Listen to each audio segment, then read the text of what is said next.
सत श्री अकाल। टीवी 84 देख रहे सारे दर्शकों का स्वागत है। मैं हरप्रीत कौर ते बुलेटिन की शुरुआत करते हैं हैडलाइनस दे नाल। नवजोत सिद्धू के अस्तीफे तो बाद सूबे की सियासत सिखरां ते सिद्धू ने कैप्टन नूं भेजिया अस्तीफा। कैप्टन ने कहा अस्तीफा पढ़न तो बाद सोच विचार के ही करनगे फैसला कि की करना है फैसला।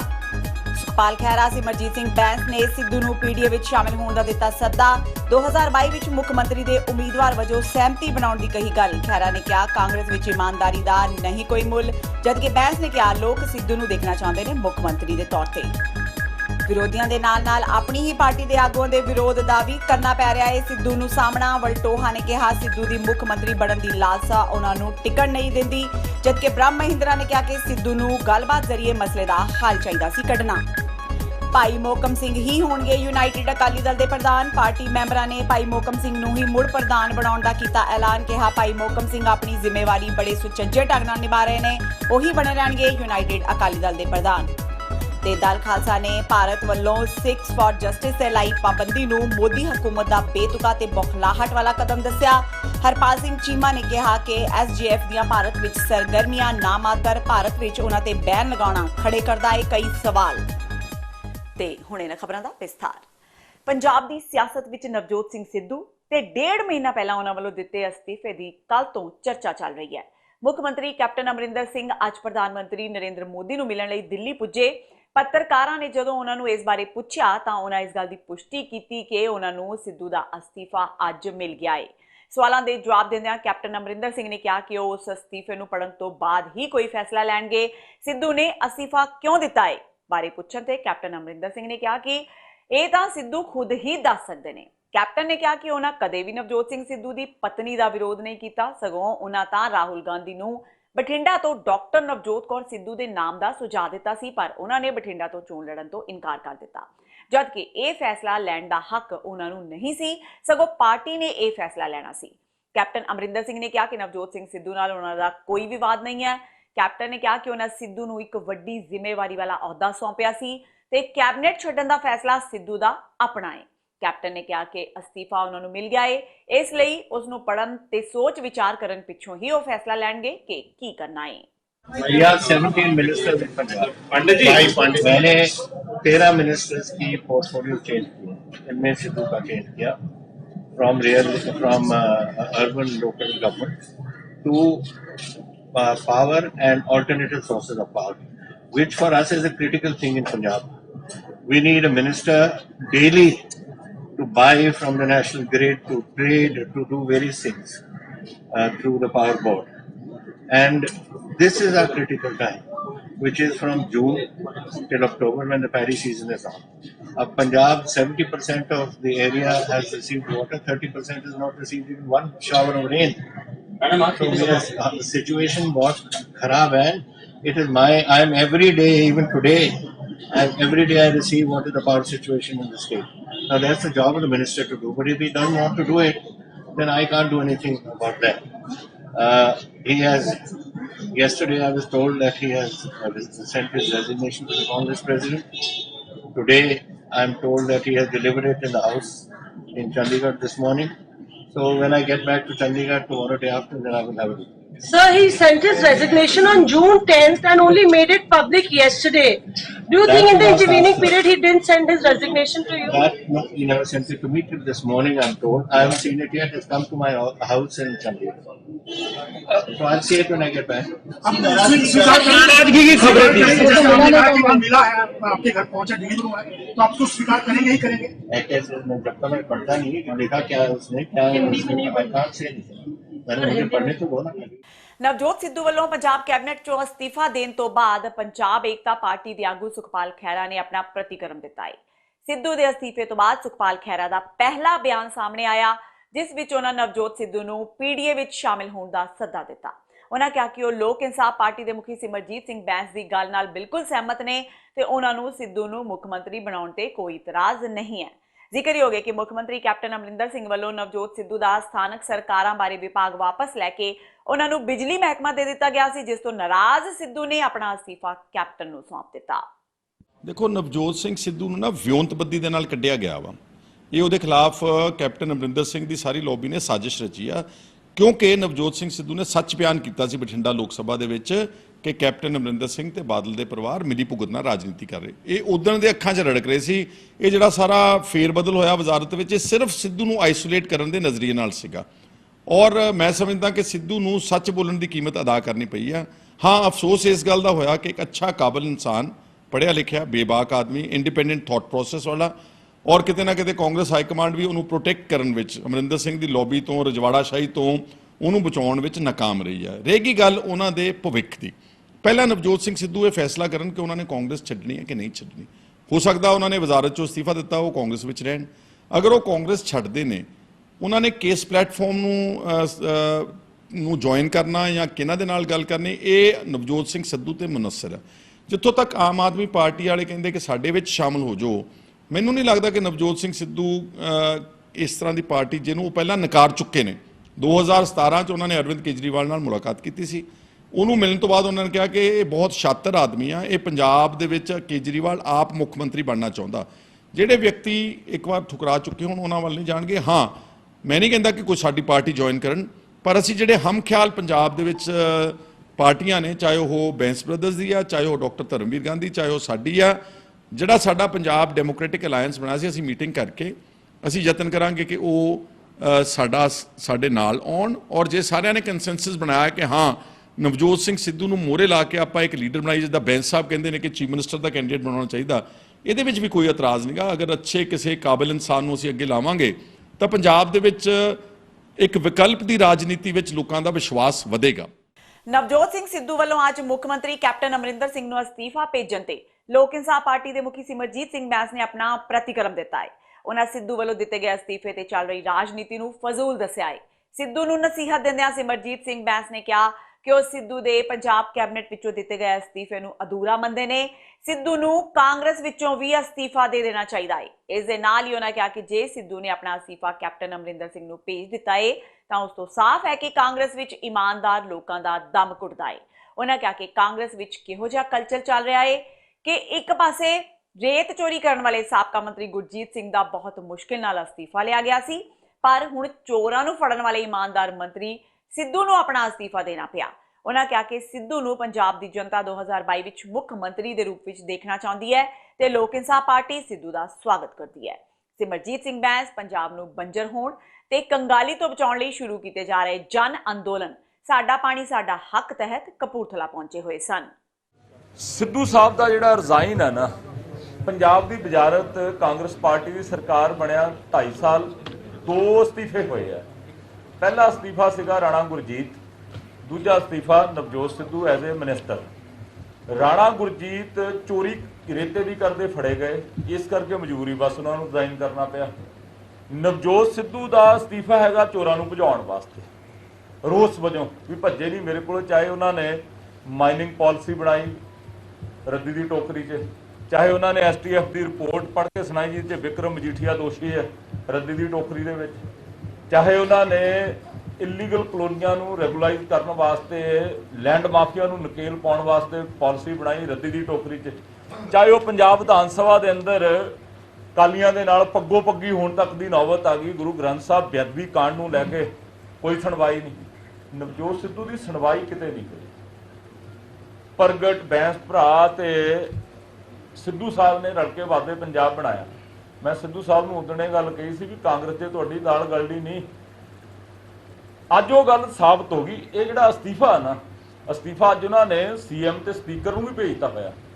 ਐਸੀਆਂ ਖਬਰਾਂ ਜਿਹੜੀਆਂ ਵੈਬ ਚੈਨਲ ਦੇ ਉੱਤੇ ਆ ਰਹੀਆਂ ਨੇ, ਪਰ ਮੇਰੇ ਅਨੁਸਾਰ ਸਿੱਧੂ ਸਾਹਿਬ ਦਾ ਅਸਤੀਫਾ ਕਾਫੀ ਨਹੀਂ, ਅਧੂਰਾ ਕੰਮ ਹੈ ਹਜੇ। ਸਿੱਧੂ ਸਾਹਿਬ ਨੂੰ ਕਾਂਗਰਸ ਤੋਂ ਅਸਤੀਫਾ ਦੇਣਾ ਚਾਹੀਦਾ, ਕਿਉਂਕਿ ਕਾਂਗਰਸ ਪਾਰਟੀ ਦੇ ਅੰਦਰ ਸੱਚ ਬੋਲਣ ਵਾਲੇ ਤੇ ਇਮਾਨਦਾਰ ਲੋਕਾਂ ਦੀ ਜਗ੍ਹਾ ਨਹੀਂ ਹੈਗੀ। ਨਵਜੋਤ ਸਿੱਧੂ ਦੇ ਅਸਤੀਫੇ ਤੇ ਕੈਬਨਿਟ ਮੰਤਰੀ ਬ੍ਰਹਮ ਮਹਿੰਦਰਾ ਨੇ ਕਿਹਾ ਕਿ ਮੁੱਖ ਮੰਤਰੀ ਸਿੱਧੂ ਦੇ ਟਵੀਟ ਤੇ ਕਾਲ ਲੈਣਗੇ, ਪਰ ਸਿੱਧੂ ਨਾਲ ਕੁਝ ਵੀ ਗਲਤ ਨਹੀਂ ਹੋ ਰਿਹਾ। ਉਹਨਾਂ ਕਿਹਾ ਕਿ 13 ਮੰਤਰੀਆਂ ਦੇ ਵਿਭਾਗ ਬਦਲੇ ਗਏ ਨੇ, ਇਕੱਲੇ ਸਿੱਧੂ ਦੇ ਮਹਿਕਮੇ ਨੂੰ ਨਹੀਂ ਬਦਲਿਆ ਗਿਆ। ਜੇ ਵਿਭਾਗ ਬਦਲੇ ਜਾਣ ਨੂੰ ਲੈ ਕੇ ਸਿੱਧੂ ਦੇ ਮਨ ਵਿੱਚ ਕੁਝ ਸੀ ਤਾਂ ਉਹਨਾਂ ਨੂੰ ਮੁੱਖ ਮੰਤਰੀ ਨਾਲ ਗੱਲ ਕਰਨੀ ਚਾਹੀਦੀ ਸੀ। ਰਾਹੁਲ ਗਾਂਧੀ ਨੂੰ ਦਿੱਤੇ ਅਸਤੀਫੇ ਦੇ ਕੋਈ ਮਾਇਨੇ ਨਹੀਂ। ਬ੍ਰਹਮ ਮਹਿੰਦਰਾ ਨੇ ਕਿਹਾ ਕਿ ਸਿੱਧੂ ਜੇ ਕੈਪਟਨ ਨੂੰ ਪਿਤਾ ਸਮਾਨ ਸਮਝਦੇ ਨੇ ਤਾਂ ਉਹਨਾਂ ਨੂੰ ਕੈਪਟਨ ਕੋਲ ਜਾਣਾ ਚਾਹੀਦਾ ਹੈ, ਗੱਲ ਕਰਨੀ ਚਾਹੀਦੀ ਹੈ, ਪਰ ਜੇ ਉਹ ਚਾਹਣ ਕਿ ਸਥਾਨਕ ਸਰਕਾਰਾਂ ਵਿਭਾਗ ਉਹਨਾਂ ਨੂੰ ਵਾਪਸ ਮਿਲੇ ਤਾਂ ਇਹ ਸੰਭਵ ਨਹੀਂ, ਕਿਉਂਕਿ ਇਸ ਨਾਲ ਸੀਐਮ ਦੀ ਅਥਾਰਟੀ ਪ੍ਰਭਾਵਿਤ ਹੁੰਦੀ ਹੈ। ਬ੍ਰਹਮ ਮਹਿੰਦਰਾ ਨੇ ਕਿਹਾ ਕਿ ਸਿੱਧੂ ਉਹਨਾਂ ਦੇ ਕਰੀਬੀ ਦੋਸਤ ਦੇ ਬੇਟੇ ਨੇ, ਉਹਨਾਂ ਨੂੰ ਕਿਸੇ ਨਾ ਕਿਸੇ ਨਾਲ ਗੱਲ ਕਰਨੀ ਚਾਹੀਦੀ ਸੀ। ਉਹਨਾਂ ਦੱਸਿਆ ਕਿ ਦਿਨੇਸ਼ ਬੱਸੀ ਨੂੰ 2017 ਵਿੱਚ ਉਮੀਦਵਾਰ ਬਣਾਉਣ ਦਾ ਫੈਸਲਾ ਹੋ ਚੁੱਕਾ ਸੀ। ਦਿਨੇਸ਼ ਬੱਸੀ ਦੀ ਟਿਕਟ ਕੱਟ ਕੇ ਸਿੱਧੂ ਨੂੰ ਅੰਮ੍ਰਿਤਸਰ ਈਸਟ ਤੋਂ ਟਿਕਟ ਦਿੱਤੀ ਗਈ। ਕਾਰਪੋਰੇਸ਼ਨ ਦੀਆਂ ਚੋਣਾਂ ਵੇਲੇ ਵੀ ਸਿੱਧੂ ਨੇ ਦਿਨੇਸ਼ ਬੱਸੀ ਨੂੰ ਟਿਕਟ ਨਹੀਂ ਲੈਣ ਦਿੱਤੀ। ਮਹਿੰਦਰਾ ਦੀਆਂ ਇਹਨਾਂ ਗੱਲਾਂ ਨੇ ਸਿੱਧੂ ਤੇ ਦਿਨੇਸ਼ ਬੱਸੀ ਵਿਚਾਲੇ ਰਿਸ਼ਤਿਆਂ ਦੀ ਖਟਾਸ ਜਗ ਜ਼ਾਹਿਰ ਕਰ ਦਿੱਤੀ ਹੈ। ਉਹਨਾਂ ਕਿਹਾ ਕਿ ਜਦੋਂ ਦਿਨੇਸ਼ ਬੱਸੀ ਨੂੰ ਅੰਮ੍ਰਿਤਸਰ ਇੰਪਰੂਵਮੈਂਟ ਟਰਸਟ ਦਾ ਚੇਅਰਮੈਨ ਬਣਾਇਆ ਗਿਆ ਤਾਂ ਉਸ ਵੇਲੇ भी सिद्धू उस प्रोग्राम में नहीं सन पहुंचे। देखिए, मैं बताता हूँ, उनके साथ बिल्कुल गलत नहीं हो रहा। जो कैबिनेट रिशफल है किसी भी चीफ मिनिस्टर का प्रेरोगेटिव है, वो सबके कामकाज देखते हुए और परफॉर्मेंसेस देखते हुए अपनी चेंज समय समय पर करते रहते हैं। हर चीफ मिनिस्टर करता है। अब जब ये चेंज हुई है, मेरा भी पोर्टफोलियो चेंज हुआ है, मैंने भी नया डिपार्टमेंट ज्वाइन किया और 13 पोर्टफोलियोज जो है वो चेंज हुए हैं 13 मंत्रियों में। तो कोई ऐसी बात नहीं थी। चीफ मिनिस्टर साहब ने अपना प्रेरोगेटिव यूज़ करके उनको बड़ा अच्छा पोर्टफोलियो दिया गया। तो मैं भी चाहता था कि वो ज्वाइन करें। तो हमें ये मालूम नहीं था कि उन्होंने 10 जून का इस्तीफ़ा दिया हुआ है, वही राहुल जी को। उसका बात नहीं आई थी कि उन्होंने इस्तीफ़ा ऐसे दिया हुआ है। पर जो राहुल जी को इस्तीफ़ा दिया हुआ है वो ठीक है, उन्होंने कांग्रेस प्रेसिडेंट को भेजा, अपना रोष जाहिर किया। पर जो अगर वो इस्तीफ़ा देना चाहते थे और उनके मन में बिल्कुल रोष था और इसको फील कर रहे थे, तो वो चीफ मिनिस्टर साहब से बात करते, अपना रेजिग्नेशन चीफ मिनिस्टर साहब को देते, उनके पास जाते, बात करते कि जी मैं कंफर्टेबल नहीं हूँ या जो भी कहना चाहते हो, तो मैं आपको इस्तीफ़ा दे रहा हूँ। क्योंकि कॉन्स्टिट्यूशनली चीफ मिनिस्टर साहब को इस्तीफ़ा होना चाहिए, ना कि गवर्नर को या कहीं और। तो जो अगर राहुल जी को दिया उन्होंने, राहुल जी ने आगे ये अगर पास ऑन भी करते, पर वो इस्तीफ़ा बेमायने था, मीनिंगलेस था, क्योंकि इस्तीफ़ा is always given to the chief minister by a minister. Navjot Sidhu ਦੇ ਅਸਤੀਫੇ ਤੋਂ ਬਾਅਦ ਅਕਾਲੀ ਦਲ ਦੇ ਆਗੂ ਵਿਰਸਾ ਸਿੰਘ ਵਲਟੋਹਾ ਨੇ ਵੀ ਉਹਨਾਂ ਤੇ ਜੰਮ ਕੇ ਸ਼ਬਦੀ ਹਮਲੇ ਕੀਤੇ। ਵਲਟੋਹਾ ਨੇ ਕਿਹਾ ਕਿ ਜਦੋਂ ਨਵਜੋਤ ਸਿੰਘ ਸਿੱਧੂ ਭਾਜਪਾ ਵਿੱਚ ਸਨ ਤਾਂ ਉਹ ਕਾਂਗਰਸ ਪਾਰਟੀ ਨੂੰ ਬੁਰਾ ਭਲਾ ਕਹਿੰਦੇ ਸਨ ਤੇ ਜਦੋਂ ਉਹ ਕਾਂਗਰਸ ਵਿੱਚ ਸ਼ਾਮਿਲ ਹੋਏ ਤਾਂ ਉਹਨਾਂ ਭਾਜਪਾ ਅਕਾਲੀਆਂ ਨੂੰ ਬੁਰਾ ਭਲਾ ਕਹਿਣਾ ਸ਼ੁਰੂ ਕਰ ਦਿੱਤਾ। ਵਲਟੋਹਾ ਨੇ ਕਿਹਾ ਕਿ ਨਵਜੋਤ ਸਿੰਘ ਸਿੱਧੂ ਲਾਲਸਾ ਨਾਲ ਭਰੇ ਹੋਏ ਇਨਸਾਨ ਨੇ ਤੇ ਉਹਨਾਂ ਦੀ ਲਾਲਸਾ ਹੀ ਕਿਸੇ ਪਾਰਟੀ ਵਿੱਚ ਉਹਨਾਂ ਨੂੰ ਟਿਕਣ ਨਹੀਂ ਦਿੰਦੀ।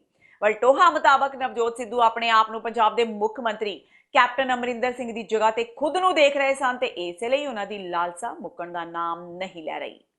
ਤੇ ਸਾਨੂੰ ਨਵਜੋਤ ਸਿੰਘ ਸਿੱਧੂ ਲੰਬੇ ਸਮੇਂ ਤੋਂ ਜਿੱਥੇ ਵੀ ਰਹੇ ਨੇ, ਨਾ ਇਹਨਾਂ ਵਫਾਦਾਰੀ ਦਿਖਾਈ ਹੈ, ਨਾ ਕਿਸੇ ਤੇ ਭਰੋਸਾ ਕੀਤਾ ਤੇ ਨਾ ਕਿਸੇ ਤੇ ਵਿਸ਼ਵਾਸ ਕੀਤਾ ਹੈ। ਕੇਵਲ ਤੇ ਕੇਵਲ ਇਹਨਾਂ ਨੂੰ ਅੱਗੇ ਵਧਣ ਦੀ ਲਾਲਸਾ ਹੈ ਕਿ ਮੈਂ ਅੱਗੇ ਵਧਾਂ। ਤੇ ਹੁਣ ਸ਼ਾਇਦ ਮੇਰਾ ਖਿਆਲ ਹੈ ਕਿ ਮੁੱਖ ਮੰਤਰੀ ਦੇ ਸੁਪਨੇ ਦੇਖਣ ਲੱਗ ਪਏ ਸੀਗੇ, ਖਾਸ ਕਰਕੇ ਪਾਰਲੀਮੈਂਟ ਚੋਣਾਂ ਤੋਂ ਪਹਿਲਾਂ। ਤਾਂ ਜਿਸ ਤਰ੍ਹਾਂ ਦੀਆਂ ਸਾਡੀ ਭੈਣ ਨਵਜੋਤ ਕੌਰ ਸਿੱਧੂ ਦੀਆਂ ਸਟੇਟਮੈਂਟਾਂ ਆ ਰਹੀਆਂ ਸੀ, ਜਾਂ ਨਵਜੋਤ ਸਿੰਘ ਸਿੱਧੂ ਦੀ ਜਿਹੜੀ ਬੋਡੀ ਲੈਂਗੁਏਜ ਸੀਗੀ, ਉਹ ਆਪਣੇ ਆਪ ਨੂੰ ਪੰਜਾਬ ਦੇ ਮੁੱਖ ਮੰਤਰੀ ਮਹਿਸੂਸ ਕਰਨ ਲੱਗ ਪਏ ਸੀ। ਤੇ ਅਖੀਰ ਉਹਦਾ ਜਿਹੜਾ ਨਤੀਜਾ ਤੁਹਾਡੇ ਸਾਰਿਆਂ ਦੇ ਸਾਹਮਣੇ ਹੀ ਹੈ ਕਿ ਨਾ ਬੋਲਣ ਲੱਗਿਆਂ ਦੇਖਣਾ ਹੈ, ਨਾ ਕੋਈ ਗੱਲ ਕਰਨ ਲੱਗਿਆਂ ਦੇਖਣਾ ਕਿ ਮੈਂ ਕੀ ਬੋਲ ਰਿਹਾ ਹਾਂ। ਤੇ ਅੱਜ ਉਹਦਾ ਜਿਹੜਾ ਨਤੀਜਾ ਆ ਸਾਨੂੰ ਨਵਜੋਤ ਸਿੰਘ ਸਿੱਧੂ ਨੂੰ ਭੁਗਤਣਾ ਪੈ ਰਿਹਾ। ਫੂਡ ਪ੍ਰੋਸੈਸਿੰਗ ਮੰਤਰੀ ਹਰਸਿਮਰਤ ਕੌਰ ਬਾਦਲ ਵੱਲੋਂ ਅੱਜ ਬਠਿੰਡਾ ਦੇ ਏਮਜ਼ ਦਾ ਦੌਰਾ ਕੀਤਾ ਗਿਆ। ਉਹਨਾਂ ਕਿਹਾ ਕਿ ਪਹਿਲਾਂ ਲੋਕਾਂ ਨੂੰ ਇਲਾਜ ਲਈ ਦੂਜੇ ਸ਼ਹਿਰਾਂ ਵਿੱਚ ਜਾਣਾ ਪੈਂਦਾ ਸੀ, ਪਰ ਹੁਣ ਬਠਿੰਡਾ ਵਿੱਚ ਏਮਜ਼ ਦੇ ਬਣਨ ਨਾਲ ਉਹ ਬਹੁਤ ਖੁਸ਼ ਨੇ। ਪੱਤਰਕਾਰਾਂ ਨਾਲ ਗੱਲਬਾਤ ਕਰਦਿਆਂ ਹਰਸਿਮਰਤ ਕੌਰ ਬਾਦਲ ਨੇ ਇਲਾਕੇ ਵਿੱਚ ਅਮਨ ਕਾਨੂੰਨ ਦੀ ਸਥਿਤੀ ਨੂੰ ਬਦ ਤੋਂ ਬੱਤਰ ਹੋਈ ਕਰਾਰ ਦਿੱਤਾ। ਬੀਬੀ ਬਾਦਲ ਨੇ ਖਜ਼ਾਨਾ ਮੰਤਰੀ ਮਨਪ੍ਰੀਤ ਬਾਦਲ ਤੇ ਨਿਸ਼ਾਨਾ ਵਿੰਦਿਆਂ ਕਿਹਾ ਕਿ ਮਨਪ੍ਰੀਤ ਬਾਦਲ ਆਪਣੀ ਜ਼ਿੰਮੇਵਾਰੀ ਨਿਭਾਉਣ ਵਿੱਚ ਪੂਰੀ ਤਰ੍ਹਾਂ ਨਾਕਾਮ ਸਿੱਧ ਹੋਏ ਨੇ। ਉਹਨਾਂ ਬਠਿੰਡਾ ਦੇ ਐਸਐਸਪੀ ਨੂੰ ਵੀ ਨਿਸ਼ਾਨੇ ਤੇ ਲਿਆ। देखो, मैं जिथे गुरु साहब का शुकराना करदी हाँ कि इहो जी सोनी चीज़ देख के मेरी अखां च तां आंसू आ जाता है कि साडा बठिंडा 15 साल पहले जद इत्थों तुसी सानू परिवार नू सेवा बख्शी तो की बठिंडा हुंदा सी, की सेहत सहूलतां हुंदियां सी, कित्थे दर दे ठोकर, कोई लुधियाना भजदा सी, कोई PGI भजदा सी, कोई बीकानेर भजदा सी। ਤੇ ਹੁਣ ਇਹ ਸਾਰੀ ਫੈਸਿਲਿਟੀਜ਼ ਭਾਵੇਂ PGI ਭਾਵੇਂ ਬੀਕਾਨੇਰ ਹੋਏ ਭਾਵੇਂ ਮੈਕਸ ਦਾ ਹਸਪਤਾਲ ਹੈ, ਸਾਰਿਆਂ ਤੋਂ ਕਿੰਨੀ ਸੋਹਣੀ ਚੀਜ਼ ਇਹ ਬਠਿੰਡੇ 'ਚ ਜਿੱਥੇ ਆਈ ਹੈ। ਇਹ ਮੈਂ ਸ਼ੁਕਰਾਨਾ ਜਿੱਥੇ ਪਰਮਾਤਮਾ ਦਾ ਕਰਦੀ ਹਾਂ। ਦੇਖੋ, ਪੰਜਾਬ ਸਰਕਾਰ ਨੇ ਤੁਹਾਨੂੰ ਪਤਾ ਹੀ ਹੈ 2 ਸਾਲ ਇਸ ਕੰਮ ਨੂੰ ਰੋਕਣ ਵਾਸਤੇ ਕਿਸੇ ਤਰ੍ਹਾਂ ਦੀ ਮਨਜ਼ੂਰੀ ਨਹੀਂ ਦਿੱਤੀ। ਅਖੀਰ 'ਚ ਤੁਸੀਂ ਸਾਰੇ ਇਸ ਗੱਲ ਨੂੰ ਜਾਣਦੇ ਹੋ ਕਿ ਬਿਨਾਂ ਮਨਜ਼ੂਰੀਆਂ ਦੇ ਨਾਲ ਧੱਕੇ ਦੇ ਨਾਲ ਮੈਂ ਕੰਮ ਸ਼ੁਰੂ ਕਰਤਾ। ਉਹਦੇ ਬਾਵਜੂਦ ਹੁਣ ਮੈਂ ਜਾ ਕੇ ਦੇਖਣ ਲੱਗੀ ਹਾਂ ਕਿ ਜਿਹੜੀ ਬਿਜਲੀ ਦਾ ਗ੍ਰਿਡ ਇਹਨਾਂ ਨੇ ਦੇਣਾ ਹੈ 66 kVA ਦਾ, ਜਿਹਦੇ ਨਾਲ ਇਹ OPD ਚੱਲੂਗਾ, ਉਹਦਾ ਕੰਮਕਾਜ ਕਿੱਥੇ ਤਾਈਂ ਪਹੁੰਚਿਆ। ਲੇਕਿਨ ਦੁੱਖ ਜ਼ਰੂਰ ਹੁੰਦਾ ਹੈ ਕਿ ਇੰਨੀ ਵੱਡੀ ਚੀਜ਼ ਇੱਥੇ ਬਣ ਰਹੀ ਹੈ, ਨਾ ਹੈਲਥ ਮਿਨਿਸਟਰ ਨੇ ਇੱਕ ਵਾਰੀ ਆ ਕੇ ਵਿਜ਼ਿਟ ਕੀਤਾ ਹੈ, ਨਾ ਇੱਥੇ ਦੇ ਵਿੱਤ ਮੰਤਰੀ ਨੇ ਕਦੇ ਆ ਕੇ ਵਿਜ਼ਿਟ ਕੀਤਾ ਹੈ, ਤੇ ਇੰਨਾ ਵੀ ਨਹੀਂ ਕਿ ਆਪ ਨਹੀਂ ਆ ਸਕਦੇ, ਆਪਦੇ ਅਫਸਰਾਂ ਨੂੰ ਡੀਸੀ ਨੂੰ ਭੇਜ ਦਿਓ। ਹੁਣ ਇਹਨਾਂ ਨੂੰ ਇਹ ਚਲਾਉਣ ਵਾਸਤੇ 5-7 ਅੱਡ ਤਰ੍ਹਾਂ ਦੀ ਮਨਜ਼ੂਰੀਆਂ ਚਾਹੀਦੀਆਂ, ਫਾਇਰ ਕਲੀਅਰੈਂਸ ਚਾਹੀਦਾ ਹੈ, ਕੰਸੈਂਟ ਟੂ ਆਪਰੇਟ, ਕਈ ਚੀਜ਼ਾਂ ਦੀ ਮਨਜ਼ੂਰੀਆਂ ਹੁੰਦੀਆਂ। ਕੋਈ ਅਫਸਰ ਆ ਕੇ ਇੱਥੇ ਕਹੇ ਵੀ ਦੱਸੋ ਅਸੀਂ ਕੀ ਕਰ ਸਕਦੇ ਹਾਂ ਤਾਂ ਕਿ ਸਾਡੇ ਲੋਕਾਂ ਨੂੰ ਇਹ ਸੁਵਿਧਾ ਛੇਤੀ ਮਿਲੇ। ਅਫਸੋਸ ਦੀ ਗੱਲ ਹੈ ਕਿ ਮੈਂ ਹੀ ਆ ਕੇ ਪੁੱਛ ਰਹੀ ਹਾਂ, ਲੇਕਿਨ ਸੂਬੇ ਦੀ ਸਰਕਾਰ ਤਾਂ ਐਂ ਕਰ ਰਹੀ ਹੈ ਜਿਵੇਂ ਇਹ ਕੋਈ ਬਾਦਲ ਪਰਿਵਾਰ ਦੀ ਕੋਈ ਘਰੇਲੂ ਕੋਈ ਚੀਜ਼ ਹੁੰਦੀ ਹੈ ਤੇ ਇਹਨੂੰ ਜਿੰਨਾ ਰੋਕ ਕੇ ਠੱਪ ਕਰ ਸਕੀਏ ਉਹ ਕਰੀਏ। ਬਿਲਕੁਲ ਜ਼ੀਰੋ ਸਪੋਰਟ। ਤੇ ਹੁਣ ਵੇਲਾ ਹੋ ਗਿਆ ਬ੍ਰੇਕ ਦਾ। ਬਾਕੀ ਦੀਆਂ ਖਬਰਾਂ ਇਸ ਬ੍ਰੇਕ ਤੋਂ ਬਾਅਦ।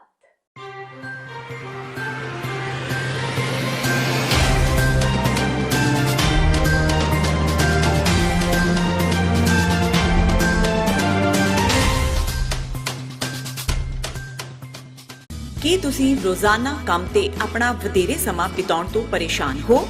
ਆਪਣੀ ਪੂੰਜੀ ਨੂੰ ਕੰਮ ਤੇ ਲਗਾਓ, ਸਾਡੇ ਨਾਲ ਇਨਵੈਸਟ ਕਰੋ। ਅਸੀਂ ਤੁਹਾਡੀ ਪੂੰਜੀ ਤੋਂ ਤੁਹਾਡੇ ਲਈ ਵਧੇਰੇ ਪੈਸੇ ਬਣਾ ਸਕਦੇ ਹਾਂ। ਅਸੀਂ ਪ੍ਰਾਈਵੇਟ ਇਕੁਇਟੀ ਇਨਵੈਸਟਮੈਂਟ ਫਰਮ ਹਾਂ ਤੇ ਕਮਰਸ਼ੀਅਲ ਰੀਅਲ ਏਸਟੇਟ ਵਿੱਚ ਮਾਹਿਰ ਹਾਂ। Property management, leasing, asset management, commercial real estate investment ਵਿੱਚ ਸਾਰੀਆਂ ਸੇਵਾਵਾਂ ਲਈ ਅਮਰੀਕਾ ਭਰ ਵਿੱਚੋਂ ਤੁਸੀਂ ਸਾਡੇ ਤੱਕ ਪਹੁੰਚ ਕਰ ਸਕਦੇ ਹੋ।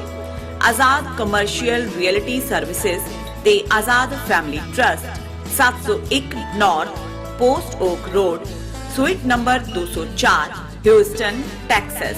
ਤੁਸੀਂ ਸਾਨੂੰ ਸਾਡੇ ਫੋਨ ਨੰਬਰ 7136861277 ਤੇ ਵੀ ਸੰਪਰਕ ਕਰ ਸਕਦੇ ਹੋ। ਆਜ਼ਾਦ ਕਮਰਸ਼ੀਅਲ ਰੀਅਲਟੀ ਸਰਵਿਸਿਜ਼।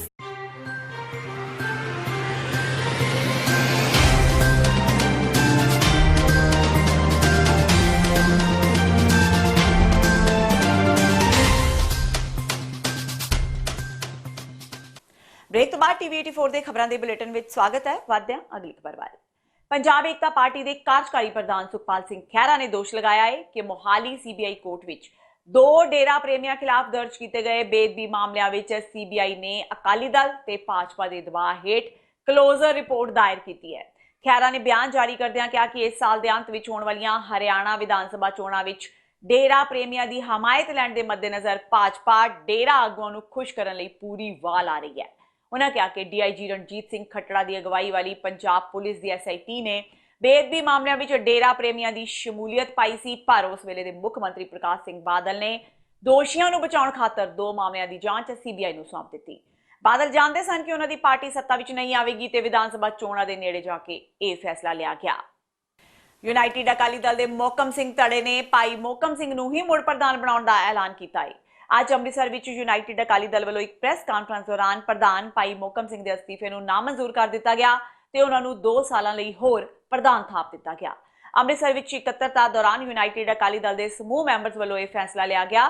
ਪੱਤਰਕਾਰਾਂ ਨਾਲ ਗੱਲਬਾਤ ਦੌਰਾਨ ਪਾਰਟੀ ਮੈਂਬਰਾਂ ਨੇ ਕਿਹਾ ਕਿ ਭਾਈ ਮੋਹਕਮ ਸਿੰਘ ਨੇ ਆਪਣੀ ਜ਼ਿੰਮੇਵਾਰੀ ਪੂਰੀ ਤਮਦੇਹੀ ਨਾਲ ਨਿਭਾਈ ਹੈ ਤੇ ਇਸੇ ਲਈ ਉਹਨਾਂ ਨੂੰ ਮੁੜ ਅਗਲੇ 2 ਸਾਲਾਂ ਲਈ ਪ੍ਰਧਾਨ ਬਣਾਇਆ ਗਿਆ ਹੈ। ਇਹਨਾਂ ਸਾਰਿਆਂ ਬੰਦਿਆਂ ਨੂੰ ਇਹ ਗੱਲ ਦਾ ਪਤਾ ਹੀ ਨਹੀਂ ਵੀ ਉੱਥੇ ਇਹਨਾਂ ਨੇ ਆਹ ਮੀਟਿੰਗ ਕਰਨੀ, ਲੇਕਿਨ ਉਹਨਾਂ ਨੇ ਆਪ ਹੀ ਮਤਾ ਲਿਖਿਆ। ਸਤਿਕਾਰਯੋਗ ਨੇ ਜਿਹੜਾ ਮਤਾ ਉਹਨਾਂ ਲਿਖ ਲਿਆ। ਪਰ ਇੱਕ ਬੇਨਤੀ ਜ਼ਰੂਰ ਆ ਕਿ ਯੂਨਾਈਟਿਡ ਅਕਾਲੀ ਦਲ ਜਿਹੜਾ ਹੈ ਉਹ ਇੱਥੇ ਬੈਠਾ, ਲੇਕਿਨ ਯੂਨਾਈਟਿਡ ਅਕਾਲੀ ਦਲ ਦਾ ਜੇ ਕੋਈ ਉਹਨਾਂ ਨੇ ਬਿਆਨ ਦੇਣਾ ਤੇ ਉਹ ਆਪਣੀ ਪਾਰਟੀ ਦਾ ਨਾਂ ਕੁਝ ਹੋਰ ਰੱਖ ਕੇ ਉਹਦੇ ਸੰਬੰਧ ਵਿੱਚ ਉਹਨਾਂ ਨੂੰ ਬਿਆਨ ਦੇਣਾ ਚਾਹੀਦਾ, ਕਿਉਂਕਿ ਯੂਨਾਈਟਿਡ ਅਕਾਲੀ ਦਲ ਦਾ ਤਾਂ ਮਹਿਣਾ ਹੀ ਇਹ ਹੁੰਦਾ ਵੀ ਯੂਨਾਈਟਿਡ ਰਹਿਣਾ, ਤੇ ਅਸੀਂ ਤਾਂ ਸਾਰੇ ਯੂਨਾਈਟਿਡ ਰਹੇ ਹਾਂ। ਜਿਹੜੀ ਗੱਲ ਤੁਸੀਂ ਕੀਤੀ ਉਹਨਾਂ ਨੇ ਮੀਟਿੰਗ, ਸਾਨੂੰ ਉਹਨਾਂ ਦੇ ਕੋਈ ਏਜੰਡੇ ਬਾਰੇ ਉਦੋਂ ਪਤਾ ਨਹੀਂ, ਲੇਕਿਨ ਅਖਬਾਰਾਂ 'ਚ ਪੜ੍ਹਿਆ ਵੀ ਮੈਂ ਪ੍ਰਧਾਨ ਬਣ ਗਿਆ। ਕੋਈ ਗੱਲ ਨਹੀਂ, ਅੱਗੇ ਵੀ ਪੰਥ ਦੀਆਂ ਬੜੀਆਂ ਪਾਰਟੀਆਂ ਕੰਮ ਕਰਦੀਆਂ, ਬੜੇ ਸਤਿਕਾਰਯੋਗ ਨੇ, ਹੋਰ ਕੰਮ ਕਰਨ, ਸਗੋਂ ਉਹਦਾ ਕੰਮ ਕਰਨ ਦਾ ਇੱਕ ਦੂਜੇ ਦਾ ਜਿਹੜਾ ਢੰਗ ਆ ਉਹ ਉਹਨਾਂ ਨੂੰ ਅਪਣਾਉਣਾ ਚਾਹੀਦਾ। ਜੋ ਸ਼ਖਸੀਅਤ ਹੈ ਉਹ ਅੱਜ, ਕਿਉਂਕਿ ਉਹ ਸਾਨੂੰ ਇਹ ਗੱਲ ਕਹਿਣ ਦੀ ਲੋੜ ਨਹੀਂ, ਉਹਨਾਂ ਨੇ ਆਪ ਹੀ ਪ੍ਰਧਾਨ ਬਣਾ ਲਿਆ। ਇਸ ਕਰਕੇ ਪ੍ਰਧਾਨ ਤੇ ਭਾਈ ਮੋਹਕਮ ਸਿੰਘ ਨੇ, ਉਹ ਯੂਨਾਈਟਿਡ ਅਕਾਲੀ ਦਲ ਦਾ ਹਿੱਸਾ ਨਹੀਂ ਹੈ। ਦਲ ਖਾਲਸਾ ਨੇ ਭਾਰਤ ਵੱਲੋਂ ਸਿੱਖਸ ਫਾਰ ਜਸਟਿਸ ਤੇ ਲਾਈ ਪਾਬੰਦੀ ਨੂੰ ਮੋਦੀ ਹਕੂਮਤ ਦਾ ਬੇਤੁਕਾ ਤੇ ਬੌਖਲਾਹਟ ਭਰਿਆ ਕਦਮ ਦੱਸਿਆ ਹੈ। ਜਥੇਬੰਦੀ ਦੇ ਪ੍ਰਧਾਨ ਹਰਪਾਲ ਸਿੰਘ ਚੀਮਾ ਦੀ ਅਗਵਾਈ ਵਿੱਚ ਹੋਈ ਮੀਟਿੰਗ ਦੌਰਾਨ ਆਗੂਆਂ ਨੇ ਕਿਹਾ ਕਿ ਸਿੱਖਸ ਫਾਰ ਜਸਟਿਸ ਦੀਆਂ ਪੰਜਾਬ ਜਾਂ ਭਾਰਤ ਅੰਦਰ ਸਰਗਰਮੀਆਂ ਨਾ ਮਾਤਰ ਨੇ। ਅਜਿਹੇ ਵਿੱਚ ਸੰਗਠਨ ਤੇ ਪਾਬੰਦੀ ਲਗਾਉਣਾ ਕਈ ਤਰ੍ਹਾਂ ਦੇ ਸਵਾਲ ਖੜੇ ਕਰਦਾ ਹੈ। ਸੁਪਰੀਮ ਕੋਰਟ ਵੱਲੋਂ ਸਤਲੁਜ ਯਮੁਨਾ ਲਿੰਕ ਨਹਿਰ ਵਿਵਾਦ ਤੇ ਦਿੱਤੇ ਗਏ ਹੁਕਮ ਦਾ ਜਾਇਜ਼ਾ ਲੈਣ ਅਗਸਤ ਵਿੱਚ ਪਾਰਟੀ ਦੇ ਜਥੇਬੰਦਕ ਢਾਂਚੇ ਵਿੱਚ ਉਸਾਰੂ ਬਦਲਾਅ ਲਿਆਉਣ ਤੇ ਨਵੰਬਰ ਵਿੱਚ ਸ਼੍ਰੀ ਗੁਰੂ ਨਾਨਕ ਦੇਵ ਜੀ ਦੇ 550 ਸਾਲਾ ਪ੍ਰਕਾਸ਼ ਪੁਰਬ ਨੂੰ ਮਨਾਉਣ ਸੰਬੰਧੀ ਪਾਰਟੀ ਦੀ ਅੰਤਰਿੰਗ ਕਮੇਟੀ ਦੀ ਮੀਟਿੰਗ ਸੱਦੀ ਗਈ। ਮੀਟਿੰਗ ਦੌਰਾਨ ਇਹ ਫੈਸਲਾ ਲਿਆ ਗਿਆ ਕਿ ਸ਼੍ਰੀ ਗੁਰੂ ਨਾਨਕ ਦੇਵ ਜੀ ਦੀ ਵਿਚਾਰਧਾਰਾ ਤੇ ਸਿੱਖਿਆ ਦੇ ਵੱਖ-ਵੱਖ ਪਹਿਲੂਆਂ ਨੂੰ ਉਜਾਗਰ ਕਰਨ ਲਈ ਕਾਨਫਰੰਸ ਦਾ ਆਯੋਜਨ ਕੀਤਾ ਜਾਵੇਗਾ, ਜਿਸ ਵਿੱਚ ਪੰਜਾਬ ਤੇ ਪੰਜਾਬ ਤੋਂ ਬਾਹਰੋਂ ਵਿਸ਼ੇ ਦੇ ਮਾਹਿਰ ਵਿਦਵਾਨਾਂ ਨੂੰ ਸੱਦਾ ਦਿੱਤਾ ਜਾਵੇਗਾ ਤੇ ਤਰੀਕ ਅਤੇ ਸਥਾਨ ਦਾ ਫੈਸਲਾ ਦੂਜੀਆਂ ਹਮਖਿਆਲੀ ਜਥੇਬੰਦੀਆਂ ਨਾਲ ਸਲਾਹ ਮਸ਼ਵਰਾ ਕਰਕੇ ਤੈਅ ਕੀਤਾ ਜਾਵੇਗਾ। ਇਸੇ ਤਰ੍ਹਾਂ ਦਿੱਲੀ ਤੋਂ ਨਨਕਾਣਾ ਸਾਹਿਬ ਤੱਕ ਨਿਕਲਣ ਵਾਲੇ ਨਗਰ ਕੀਰਤਨ ਵਿੱਚ ਵੀ ਸ਼ਮੂਲੀਅਤ ਕੀਤੀ ਜਾਵੇਗੀ।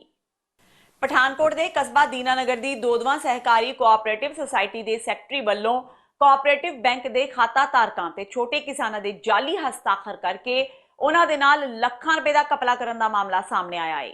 ਇਸ ਘਪਲੇਬਾਜ਼ੀ ਦਾ ਪਤਾ ਉਸ ਵੇਲੇ ਲੱਗਾ ਜਦੋਂ ਪੰਜਾਬ ਸਰਕਾਰ ਵੱਲੋਂ ਛੋਟੇ ਕਿਸਾਨਾਂ ਦੇ 2 ਲੱਖ ਰੁਪਏ ਤੱਕ ਦੇ ਕਰਜ਼ ਮਾਫੀ ਦੀ ਲਿਸਟ ਬੈਂਕ ਵੱਲੋਂ ਜਾਰੀ ਕੀਤੀ ਗਈ। ਪੀੜਤ ਕਿਸਾਨਾਂ ਨੇ ਸੈਕਟਰੀ ਤਿਲਕ ਰਾਜ ਉੱਪਰ ਆਰੋਪ ਲਗਾਉਂਦਿਆਂ ਕਿਹਾ ਕਿ ਸੈਕਟਰੀ ਤਿਲਕ ਰਾਜ ਨੇ ਬੈਂਕ ਖਾਤਾ ਧਾਰਕ ਕਿਸਾਨਾਂ ਦੀ ਪਾਸਬੁੱਕ ਤੇ ਚੈੱਕ ਬੁੱਕ ਵੀ ਆਪਣੇ ਕੋਲ ਰੱਖੀ ਹੋਈ ਸੀ ਤੇ ਖੁਦ ਹੀ ਬੈਂਕ ਵਿੱਚ ਲੈਣ ਦੇਣ ਕਰਦਾ ਸੀ ਤੇ ਹੁਣ ਜਦੋਂ ਪੰਜਾਬ ਸਰਕਾਰ ਵੱਲੋਂ ਛੋਟੇ ਕਿਸਾਨਾਂ ਦਾ ਕਰਜ਼ਾ ਮਾਫ ਕੀਤਾ ਗਿਆ ਤਾਂ ਬੈਂਕ ਵੱਲੋਂ ਉਹਨਾਂ ਨੂੰ ਪਤਾ ਚੱਲਿਆ ਤਾਂ ਉਹ ਹੱਕੇ ਬੱਕੇ ਰਹਿ ਗਏ ਕਿ ਕਈ ਕਿਸਾਨਾਂ ਨੇ ਕਰਜ਼ਾ ਨਾ ਲੈਣ ਤੇ ਵੀ ਉਹਨਾਂ ਵੱਲ ਵੱਡੀਆਂ ਰਕਮਾਂ ਬਕਾਇਆ ਨੇ, ਜਦ ਕਿ ਕਈ ਕਿਸਾਨਾਂ ਦੇ ਉਹ ਖੁਦ ਹੀ ਖਾਤਿਆਂ ਵਿੱਚ ਲੈਣ ਦੇਣ ਕਰਦਾ ਸੀ ਜਿਸ ਦੀ ਕਿਸਾਨਾਂ ਨੂੰ ਕੋਈ ਜਾਣਕਾਰੀ ਹੀ ਨਹੀਂ ਸੀ। ਕਿਸਾਨਾਂ ਨੇ ਬੈਂਕ ਅਧਿਕਾਰੀਆਂ ਦੀ ਮਿਲੀ ਭੁਗਤ ਨਾਲ ਬੈਂਕ ਵਿੱਚ ਲੈਣ ਦੇਣ ਹੋਣ ਦੇ ਆਰੋਪ ਲਗਾਏ ਨੇ। ਕਿਸਾਨਾਂ ਨੇ ਦੱਸਿਆ ਕਿ ਉਹਨਾਂ 1996 ਵਿੱਚ ਕੋਆਪਰੇਟਿਵ ਬੈਂਕ ਵਿੱਚ ਆਪਣਾ ਖਾਤਾ ਨਿਲ ਕਰ ਦਿੱਤਾ ਸੀ ਤੇ ਉਸ ਤੋਂ ਬਾਅਦ ਉਸੇ ਬੈਂਕ ਵਿੱਚ ਕਦੇ ਲੈਣ ਦੇਣ ਨਹੀਂ ਕੀਤਾ ਗਿਆ, ਪਰ ਹੁਣ ਬੈਂਕ ਤੋਂ ਪਤਾ ਚੱਲਿਆ ਹੈ ਕਿ ਉਹਨਾਂ ਦੇ ਖਾਤੇ ਵਿੱਚ ਹਰ ਸਾਲ ਪੈਸਿਆਂ ਦਾ ਲੈਣ ਦੇਣ ਹੁੰਦਾ ਰਿਹਾ ਹੈ ਤੇ ਇੱਕ ਕਿਸਾਨ ਵੱਲੋਂ ਤਾਂ 2,08,000 ਰੁਪਏ ਬਕਾਇਆ ਰੱਖੇ ਹੋਏ ਨੇ। ਮੈਂ ਸਾਲ 96 ਦੇ ਬਾਅਦ ਮਤਲਬ ਸੁਸਾਇਟੀ ਨਾਲ ਕੋਈ ਲੈਣ ਦੇਣ ਨਹੀਂ ਕੀਤਾ, ਪਰ ਜਿਹੜੇ ਕਰਜ਼ੇ ਮਾਫ ਹੋਏ ਨਾ ਤਾਂ ਉਹਲੇ ਮੈਨੂੰ ਪਤਾ ਲੱਗਾ ਉਹ ਮੇਰੇ ਨਾਲ 2,08,000 ਰੁਪਇਆ ਮਤਲਬ ਲੋਨ ਬੈਂਕ ਵਿੱਚ ਚੱਲ ਰਿਹਾ। ਜਦ ਕਿ ਮੈਂ ਮਤਲਬ 96 ਦੇ ਬਾਅਦ ਕੋਈ ਲੈਣ ਦੇਣ ਨਹੀਂ ਕੀਤਾ। ਮੈਂ ਫਿਰ ਬੈਂਕ ਮੈਨੇਜਰ ਸਾਹਿਬ ਨੂੰ ਮਿਲਿਆ ਕੇ ਉਹਨਾਂ ਮੈਨੂੰ ਕਿਹਾ ਵੀ ਤੁਹਾਡਾ ਸਾਨੂੰ 10 ਤੋਂ ਲੈ ਕੇ 18 ਦੇ ਵਿੱਚ ਇਹ ਲੈਣ ਦੇਣ ਹਰ ਸਾਲ ਹੋ ਰਿਹਾ ਔਰ ਜਿੱਦਣ ਮੈਂ ਆਇਆ ਉਸ ਦਿਨ ਵੀ ਪੈਸੇ ਕਿਸੇ ਨੇ ਮੇਰੇ ਆਉਣ ਤੋਂ ਪਹਿਲੇ ਕਢਾ ਲਏ। ਇਹ ਸਭ ਇਹ ਮੇਰੀ ਤਿਲਕ ਸੈਕਟਰੀ ਪਿੰਡ ਸੰਮੂ ਚੱਕ ਦਾ ਇਹ ਸਭ ਉਹਦੇ ਨਾਲ ਤੇ ਬੈਂਕ ਦੀ ਕਿ ਮਿਲੀ ਜੁਲੀ ਨਾਲ ਸਭ ਕੁਝ ਹੋਇਆ। ਅੱਜ ਇਹਨਾਂ ਕੁਝ ਸ਼ਿਕਾਇਤਕਰਤਾ ਨੇ ਅੱਜ ਸ਼ਿਕਾਇਤ ਦਿੱਤੀ ਸੀ ਜਿਹਦੇ ਵਿੱਚ ਨਿਰੀਖਕ ਸਹਿਕਾਰੀ ਸਭਾ ਲਵਪ੍ਰੀਤ ਜੀ ਨਾਲ ਆਪਣੇ ਵਿਕਰਮ ਜੀ ਆਏ ਸੀ ਇਹਨਾਂ ਦੀ ਪੜਤਾਲ ਕਰਨ। ਉਹਨਾਂ ਦੇ ਨਾਲ 20-25 ਲੋਕ ਵੀ ਆ ਜਿਨ੍ਹਾਂ ਨੇ ਆਪਣੀ ਸ਼ਿਕਾਇਤ ਦਰਜ ਕਰਾਈ ਆ, ਬਕਾਇਦਾ ਆਪਣਾ ਬਿਆਨ ਦੇ ਕੇ ਬਿਆਨ ਦਿੱਤੇ ਆ ਨਾਲ ਤੇ ਉਹਨਾਂ ਤੇ ਕਾਰਵਾਈ ਹੋਏਗੀ। ਇਹ ਲੋਕਾਂ ਦੀ ਸ਼ਿਕਾਇਤ ਕੀ ਹੈ ਜੀ? ਲੋਕਾਂ ਦੀ ਸ਼ਿਕਾਇਤ ਇਹ ਹੈ ਕਿ ਆਪਣੇ ਜਿਹੜੇ ਸਾਡੇ ਕੋਲ ਚੈੱਕ ਪੂਰੇ ਲਿਆਂਦੇ ਗਏ ਆ ਉਹ ਤੇ ਮਨਚਾਹੀ ਰਕਮ ਭਰ ਕੇ ਇਹਨੇ ਸੈਕਟਰੀ ਨੇ ਇੱਥੋਂ ਆ ਕੇ ਪੈਸੇ ਕਢਵਾ ਲਏ। ਅੰਮ੍ਰਿਤਸਰ ਵਿੱਚ ਇੱਕ 4 ਸਾਲਾ ਮਾਸੂਮ ਨਾਲ ਜਬਰ ਜਨਾਹ ਦੇ ਮਾਮਲੇ ਵਿੱਚ ਪਿੰਡ ਵਾਸੀਆਂ ਨੇ ਡੀਏਵੀ ਸਕੂਲ ਖਿਲਾਫ ਮੋਰਚਾ ਖੋਲ੍ਹ ਦਿੱਤਾ ਹੈ। ਸਕੂਲ ਨੂੰ ਪੱਕੇ ਤੌਰ ਤੇ ਬੰਦ ਕਰਨ ਦੀ ਮੰਗ ਕਰਦਿਆਂ ਲੋਕਾਂ ਨੇ ਚੱਕਾ ਜਾਮ ਕਰ ਦਿੱਤਾ ਤੇ ਸਕੂਲ ਮੈਨੇਜਮੈਂਟ ਖਿਲਾਫ ਜੰਮ ਕੇ ਨਾਅਰੇਬਾਜ਼ੀ ਕੀਤੀ। ਦਰਅਸਲ ਕੁਝ ਦਿਨ ਪਹਿਲਾਂ ਸਕੂਲ ਦੇ ਇੱਕ ਅਧਿਆਪਕ ਵੱਲੋਂ 4 ਸਾਲਾਂ ਬੱਚੀ ਨਾਲ ਗਲਤ ਹਰਕਤਾਂ ਕਰਨ ਦਾ ਮਾਮਲਾ ਸਾਹਮਣੇ ਆਇਆ ਸੀ। ਹਾਲਾਂਕਿ ਦੋਸ਼ੀ ਅਧਿਆਪਕ ਤੇ ਉਸ ਦੀ ਮਹਿਲਾ ਸਾਥੀ ਨੂੰ ਪੁਲਿਸ ਦੇ ਹਵਾਲੇ ਕੀਤਾ ਜਾ ਚੁੱਕਾ ਹੈ, ਪਰ ਲੋਕਾਂ ਦਾ ਦੋਸ਼ ਹੈ ਕਿ ਇਸ ਸਕੂਲ ਵਿੱਚ ਲਗਾਤਾਰ ਨੈਤਿਕਤਾ ਦਾ ਘਾਣ ਹੋ ਰਿਹਾ ਹੈ ਤੇ ਉਹ ਇਸ ਸਕੂਲ ਨੂੰ ਬੰਦ ਕਰਵਾ ਕੇ ਹੀ ਦਮ ਲੈਣਗੇ। ਇਸ ਧਰਨੇ ਸੰਬੰਧੀ ਸੂਚਨਾ ਮਿਲਦਿਆਂ ਹੀ ਮੌਕੇ ਤੇ ਪਹੁੰਚੀ ਪੁਲਿਸ ਨੇ ਪ੍ਰਦਰਸ਼ਨਕਾਰੀਆਂ ਤੋਂ ਮੰਗ ਪੱਤਰ ਲੈ ਬਣਦੀ ਕਾਰਵਾਈ ਦਾ ਭਰੋਸਾ ਦਿੱਤਾ ਹੈ। ਮੋਦੇ ਵਿੱਚ ਇਹ ਵਾਰਦਾਤ ਛੋਟੀ ਜਿਹੀ ਬੱਚੀ ਦੇ ਨਾਲ ਵਾਪਰੀ ਆ। ਉਸ ਦੇ ਵਿਰੋਧ ਵਿੱਚ ਅਸੀਂ ਵੀ ਦੇਖੋ ਜੀ ਪਹਿਲਾਂ ਦੇ ਸਾਰੇ ਸਕੂਲ ਸਟਾਫ ਨੇ ਇਸ ਗੱਲ ਨੂੰ ਛਪਾਉਣਾ ਚਾਹਿਆ ਵਾ। ਉੱਦਾਂ ਕੋਈ ਪ੍ਰੋਬਲਮ ਆਉਂਦੀ ਸਿਰ ਪੀੜ ਹੁੰਦੀ ਘਰੇ ਫੋਨ ਕਰ ਦਿੱਤਾ ਜਾਂਦਾ ਕਿ ਤੁਹਾਡੇ ਬੱਚੇ ਨੂੰ ਥੋੜੀ ਸਿਰ ਪੀੜ ਹੁੰਦੀ ਆ ਕੇ ਬੱਚੇ ਨੂੰ ਲੈ ਜਾਓ। ਜਦੋਂ ਇੰਨਾ ਕੁਛ ਪੈਂਟ ਸਭ ਕੁਛ ਕੱਪੜੇ ਧੋਤੇ ਗਏ ਸਾਰਾ ਕੁਛ ਕੀਤਾ ਗਿਆ ਵਾ ਉਦੋਂ ਘਰ ਕਿਉਂ ਨਹੀਂ ਦੱਸਿਆ ਗਿਆ। ਕੁੜੀ ਨੇ ਖੁਦ ਬੱਚੀ ਨੇ ਜਾ ਕੇ ਆਪਣੀ ਮਾਂ ਨੂੰ ਦੱਸਿਆ ਕਿ ਮੈਨੂੰ ਆ ਦਰਦ ਹੋ ਰਹੀ ਮੈਨੂੰ ਪ੍ਰੋਬਲਮ ਹੋ ਰਹੀ ਆ। ਉਹ ਦੁਬਾਰਾ ਵਾਪਸ ਸਕੂਲ ਆਏ ਆ, ਉਹਨਾਂ ਫਿਰ ਹਸਪੀਟਲ ਖੜਿਆ ਵਾ।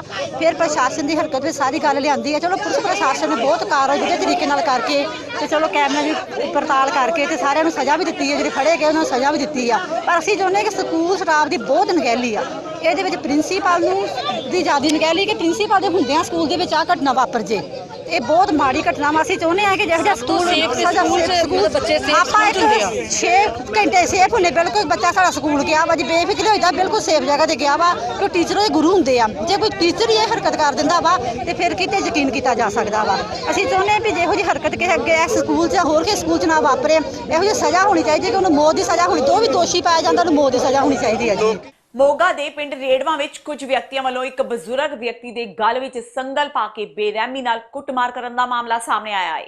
ਮਨੁੱਖਤਾ ਦਾ ਕਾਣ ਕਰਦੀ ਇਸ ਘਟਨਾ ਦੀ ਵੀਡੀਓ ਸੋਸ਼ਲ ਮੀਡੀਆ ਤੇ ਤੇਜ਼ੀ ਨਾਲ ਵਾਇਰਲ ਹੋ ਰਹੀ ਹੈ।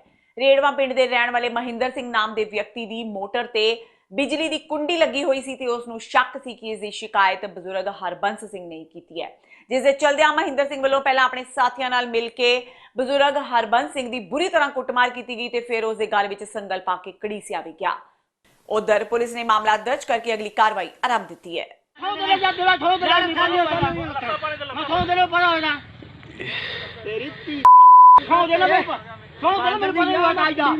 ਇਹ ਕੁੰਡੀ ਦੇ ਤੈਨੂੰ ਪੈਸੇ ਪੈ ਮੈਂ ਕਿਹਾ ਸੌਂ ਦੇ ਮੈਂ ਪਰੇ ਹੋਗਾ ਤੇਰੀ ਮੈਂ ਸੌਂ ਦੇਣਾ ਯਾਦ ਨਹੀਂ ਲੱਗਿਆ ਗਿਆ ਆ ਗਈ ਮਾਰੋ ਮੈਂ ਸੌਂ ਦੇਣਾ ਯਾਦ ਵਾਲੀ ਪਾ ਇਹ ਕੁੰਡੀ ਦੇ ਤੇਰੇ ਜਵਾਨ ਤੈਨੂੰ ਮੈਂ ਆਵਾਜ਼ ਦਊਂ ਤੇਰੀ ਮੈਂ ਜਵਾਨ ਬੰਦ ਕੀਤੀ ਤਾਂ ਮੈਂ ਸੌਂ ਦੇਣਾ ਯਾਦ ਸੌਂ ਦੇਣਾ ਕਿਉਂ ਲੱਗੀ ਗਿਆ ਸੌਂ ਦੇਣਾ ਯਾਦ ਠੋਕਿਆ ਤੇਰੀ ਨੂੰ ਮੈਂ ਸੌਂ ਦੇਣਾ ਜੋ ਤੈਨੂੰ ਲੱਗੀ ਗਿਆ ਸੌਂ ਆਈ ਆ ਇੱਥੇ ਬੰਨ ਲੈ ਸੌਂ ਆ ਜਾ ਤੈਨੂੰ ਲੱਗੀ ਪੰਜਾਬ ਬੰਨ ਕਿੱਧਰ ਨਿਕਲ ਗਏ ਮੈਂ ਸੌਂ ਦੇਣਾ ਯਾਦ ਲੱਗੀ ਗਿਆ ਤੋੜ ਪਿਆ ਕਰਦਾ ਸੌਂ ਦੇਣਾ ਕੁੰਡੀ ਉਹ ਜੋ ਜਾਏ ਰੋ ਫੇਰਾ ਮਾਰ ਕਿ ਕੁੰਡੀ ਹੋਈ ਖੜੀ ਨਹੀਂ ਲਾਣ ਲੈਣੇ ਆ ਸੌਂ ਦੇਣਾ 12 ਜੁਲਾਈ ਨੂੰ ਰਿਲੀਜ਼ ਹੋਣ ਵਾਲੀ ਪੰਜਾਬੀ ਫਿਲਮ ਜੱਟ ਜੁਗਾੜੀ ਹੁੰਦੇ ਨੇ ਰਿਲੀਜ਼ ਤੋਂ ਪਹਿਲਾਂ ਹੀ ਵਿਵਾਦਾਂ ਵਿੱਚ ਘਿਰ ਗਈ ਹੈ। ਪੰਜਾਬ ਦੇ ਹਿੰਦੂ ਸੰਗਠਨਾਂ ਨੇ ਫਿਲਮ ਵਿੱਚ ਸ਼ਿਵਜੀ ਉੱਤੇ ਫਿਲਮਾਏ ਇੱਕ ਸੀਨ ਉੱਤੇ ਇਤਰਾਜ਼ ਜਤਾਉਂਦਿਆਂ ਫਿਲਮ ਦੇ ਨਿਰਮਾਤਾ ਨਿਰਦੇਸ਼ਕ ਖਿਲਾਫ ਧਾਰਮਿਕ ਭਾਵਨਾਵਾਂ ਨੂੰ ਆਹਤ ਕਰਨ ਦਾ ਮਾਮਲਾ ਦਰਜ ਕਰਨ ਦੀ ਮੰਗ ਕੀਤੀ ਸੀ। ਵਿਵਾਦ ਵੱਧਦਾ ਦੇਖ ਫਿਲਮ ਦੇ ਨਿਰਦੇਸ਼ਕ ਅਨੁਰਾਗ ਸ਼ਰਮਾ ਨੇ ਜਲੰਧਰ ਇੱਕ ਮੰਦਿਰ ਪੁੱਜ ਕੇ ਹਿੰਦੂ ਸੰਗਠਨਾਂ ਤੋਂ ਮਾਫੀ ਮੰਗ ਇਹ ਵਾਅਦਾ ਕੀਤਾ ਹੈ ਕਿ ਉਹ ਫਿਲਮ ਵਿੱਚੋਂ ਇਤਰਾਜ਼ਯੋਗ ਸੀਨ ਹਟਾ ਦੇਣਗੇ। ਇਸ ਦੇ ਨਾਲ ਹੀ ਉਹਨਾਂ ਆਪਣੀ ਫਿਲਮ ਨੂੰ ਇੱਕ ਹਫ਼ਤਾ ਲੇਟ ਰਿਲੀਜ਼ ਕਰਨ ਦੀ ਗੱਲ ਵੀ ਕਹੀ ਹੈ। ਤੇ ਇਹ ਸਨ ਹੁਣ ਤੱਕ ਦੀਆਂ ਖਬਰਾਂ। ਜਾਂਦੇ ਇੱਕ ਵਾਰ ਫੇਰ ਨਜ਼ਰ ਮਾਰਦੇ ਹਾਂ ਮੁੱਖ ਖਬਰਾਂ ਤੇ। ਨਵਜੋਤ ਸਿੱਧੂ ਦੇ ਅਸਤੀਫੇ ਤੋਂ ਬਾਅਦ ਸੂਬੇ ਦੀ ਸਿਆਸਤ ਸਿਖਰਾਂ ਤੇ ਸਿੱਧੂ ਨੇ ਕੈਪਟਨ ਨੂੰ ਭੇਜਿਆ ਅਸਤੀਫਾ। ਕੈਪਟਨ ਨੇ ਕਿਹਾ ਅਸਤੀਫਾ ਪੜਨ ਤੋਂ ਬਾਅਦ ਸੋਚ ਵਿਚਾਰ ਕੇ ਹੀ ਕਰਨਗੇ ਫੈਸਲਾ ਕਿ ਕੀ ਕਰਨਾ ਹੈ ਫੈਸਲਾ। ਸੁਖਪਾਲ ਖਹਿਰਾ ਸਿਮਰਜੀਤ ਸਿੰਘ ਬੈਂਸ ਨੇ ਸਿੱਧੂ ਨੂੰ ਪੀਡੀਏ ਵਿੱਚ ਸ਼ਾਮਿਲ ਹੋਣ ਦਾ ਦਿੱਤਾ ਸੱਦਾ। 2022 ਵਿੱਚ ਮੁੱਖ ਮੰਤਰੀ ਦੇ ਉਮੀਦਵਾਰ ਵਜੋਂ ਸਹਿਮਤੀ ਬਣਾਉਣ ਦੀ ਕਹੀ ਗੱਲ। ਖਹਿਰਾ ਨੇ ਕਿਹਾ ਕਾਂਗਰਸ ਵਿੱਚ ਇਮਾਨਦਾਰੀ ਦਾ ਨਹੀਂ ਕੋਈ ਮੁੱਲ, ਜਦਕਿ ਬੈਂਸ ਨੇ ਕਿਹਾ ਲੋਕ ਸਿੱਧੂ ਨੂੰ ਦੇਖਣਾ ਚਾਹੁੰਦੇ ਨੇ ਮੁੱਖ ਮੰਤਰੀ ਦੇ ਤੌਰ ਤੇ। ਵਿਰੋਧੀਆਂ ਦੇ ਨਾਲ ਆਪਣੀ ਹੀ ਪਾਰਟੀ ਦੇ ਆਗੂਆਂ ਦੇ ਵਿਰੋਧ ਦਾ ਵੀ ਕਰਨਾ ਪੈ ਰਿਹਾ ਹੈ ਸਿੱਧੂ ਨੂੰ ਸਾਹਮਣਾ। ਵਲਟੋਹਾ ਨੇ ਕਿਹਾ ਸਿੱਧੂ ਦੀ ਮੁੱਖ ਮੰਤਰੀ ਬਣਨ ਦੀ ਲਾਲਸਾ ਉਹਨਾਂ ਨੂੰ ਟਿਕਟ ਨਹੀਂ ਦਿੰਦੀ, ਜਦਕਿ ਬ੍ਰਹਮ ਮਹਿੰਦਰਾ ਨੇ ਕਿਹਾ ਕਿ ਸਿੱਧੂ ਨੂੰ ਗੱਲਬਾਤ ਜ਼ਰੀਏ ਮਸਲੇ ਦਾ ਹੱਲ ਚਾਹੀਦਾ ਸੀ ਕੱਢਣਾ। ਭਾਈ ਮੋਹਕਮ ਸਿੰਘ ਹੀ ਹੋਣਗੇ ਯੂਨਾਈਟਿਡ ਅਕਾਲੀ ਦਲ ਦੇ ਪ੍ਰਧਾਨ। ਪਾਰਟੀ ਮੈਂਬਰਾਂ ਨੇ ਭਾਈ ਮੋਹਕਮ ਸਿੰਘ ਨੂੰ ਹੀ ਮੁੜ ਪ੍ਰਧਾਨ ਬਣਾਉਣ ਦਾ ਕੀਤਾ ਐਲਾਨ। ਕਿਹਾ ਭਾਈ ਮੋਹਕਮ ਸਿੰਘ ਆਪਣੀ ਜ਼ਿੰਮੇਵਾਰੀ ਬੜੇ ਸੁਚੱਜੇ ਢੰਗ ਨਾਲ ਨਿਭਾ ਰਹੇ ਨੇ, ਉਹੀ ਬਣੇ ਰਹਿਣਗੇ ਯੂਨਾਈਟਿਡ ਅਕਾਲੀ ਦਲ ਦੇ ਪ੍ਰਧਾਨ। ਤੇ ਦਲ ਖਾਲਸਾ ਨੇ ਭਾਰਤ ਵੱਲੋਂ ਸਿੱਖਸ ਫਾਰ ਜਸਟਿਸ ਤੇ ਲਾਈ ਪਾਬੰਦੀ ਨੂੰ ਮੋਦੀ ਹਕੂਮਤ ਦਾ ਬੇਤੁਕਾ ਤੇ ਬੌਖਲਾਹਟ ਵਾਲਾ ਕਦਮ ਦੱਸਿਆ। ਹਰਪਾਲ ਸਿੰਘ ਚੀਮਾ ਨੇ ਕਿਹਾ ਕਿ ਐਸਜੀਐਫ ਦੀਆਂ ਭਾਰਤ ਵਿੱਚ ਸਰਗਰਮੀਆਂ ਨਾ ਮਾਤਰ ਭਾਰਤ ਵਿੱਚ ਉਹਨਾਂ ਤੇ ਬੈਨ ਲਗਾਉਣਾ ਖੜੇ ਕਰਦਾ ਹੈ ਕਈ ਸਵਾਲ। ਇਸ ਦੇ ਨਾਲ ਹੀ TV 84 ਦਾ ਖਬਰਾਂ ਦਾ ਇਹ ਬੁਲੇਟਿਨ ਖਤਮ ਹੁੰਦਾ ਹੈ। ਮੈਨੂੰ ਹਰਪ੍ਰੀਤ ਕੌਰ ਨੂੰ ਦਿਓ ਇਜਾਜ਼ਤ। ਸਤਿ ਸ਼੍ਰੀ ਅਕਾਲ।